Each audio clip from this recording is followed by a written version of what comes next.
Hi guys, welcome to Red Rose's Kitchen. Here I have a bowl in my sink filled with cold water.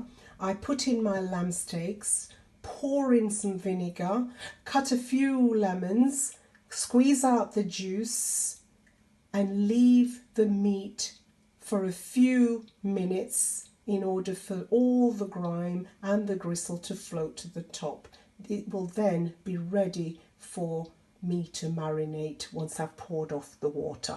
In the pan, I have my vegetables that I'm cooking the lamb with. I've got also rosemary fresh from my garden. That's the beauty of having a garden where you grow your own herbs. I just picked the rosemary that you can see in the pan.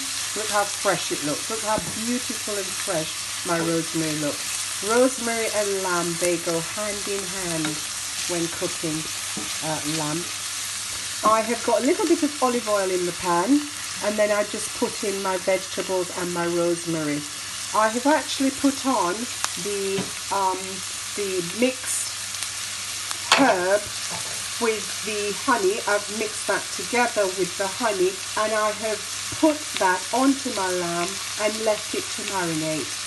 I'm now going to add the lamb into the pan and cover it with water, and also add 2 OXO cubes to the lamb to give it a little bit of flavour. You can also use stock cubes, vegetable stock cubes, when you're cooking this delicious lamb in honey and herb sauce.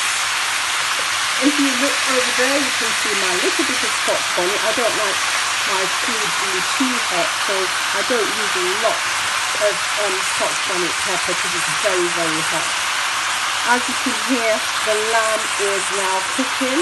I'm then going to add some water to the pan, cover it and leave it to simmer.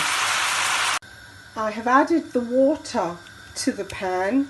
As you can see, the water is covering the lamb.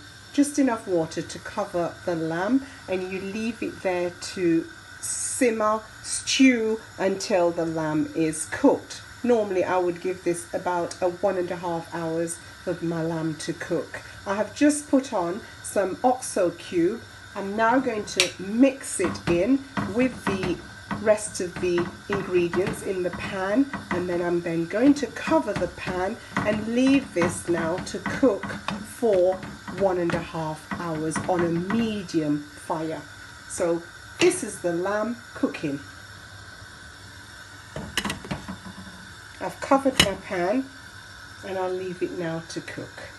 I've part cooked my potatoes to go into the oven, and what I'm going to do now is my pestle and mortar. I'm going to crush up my mint, garlic and a little bit of olive oil, and I'm now going to crush it all up and rub it all over my potatoes to go into the oven.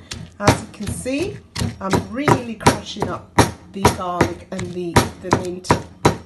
Instead of having mint sauce on the lamb or with the lamb whilst eating it, because it's normally mint sauce and lamb, I shall be rubbing this crushed garlic and the mint over my potatoes and bake them in the oven.